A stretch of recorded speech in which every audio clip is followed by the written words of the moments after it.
উদয়সাগর lake, one of the 5 prominent lake of Udaipur. তো বন্ধু, আজকে চলে আসলাম উদয়পুরের লেক দেখতে, উদয়সাগর লেক।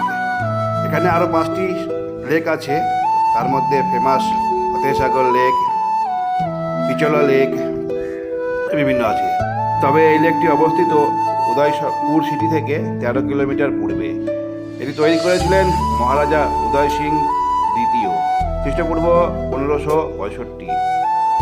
অ্যাকচুয়ালি এই ঝিলটি 4 কিলোমিটার লম্বা, 2.5 কিলোমিটার চওড়া এবং 9 মিটারের গভীরতা। কিন্তু এই লেকের পাশেই কিন্তু 3টে মন্দির আছে। তার একটি এই সামনে দেখতে পাচ্ছেন, এটা বিষ্ণু মন্দির।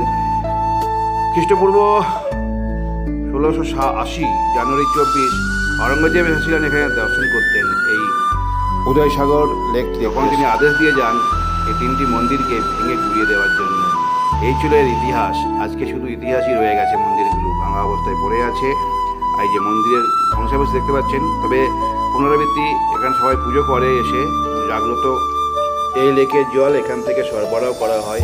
এখানে একটি বাঁধের উপরে একটা ড্যাম তৈরি করা আছে, যার জল সময় মতো চাষের কাজে ব্যবহৃত হয়। দীর্ঘ 479 কিলোমিটার জল সরবরাহ করা হয়, যার আশেপাশে 10.5 কিলোমিটার, মানে নালার সাইডে 10.5 কিলোমিটার করে দীর্ঘ পথে 479 কিলোমিটার জল সরবরাহ করা হয়। এখানে সমস্ত জায়গাতেই এই চাষের জল সরবরাহ করা হয়। এই মন্দিরগুলোকে আবার দিলাম, আবার ঘুরিয়ে নিয়ে আসলাম। মন্দিরগুলো দেখতে দেখতে মনে হলো দেখিয়ে দেওয়ার একবার। এখানে দুবেলা পুজো হয়, আর প্রত্যেক মাসের রবিবারে এখানটায় ভান্ডারা লাগায়। দূর দূরান্ত থেকে শ্রদ্ধালুরা এসে পুজো করে এখানে। এই ছিল আজকের দিনের উদয়সাগর লেক। এখানে হোটেল তৈরি হয়েছে, সাইডে পার্ক আছে। সূর্যোদয় দেখার জন্য বিকালে প্রচণ্ড লোকের ভিড় হয়। থ্যাংক ইউ, দেখার জন্য অসংখ্য ধন্যবাদ।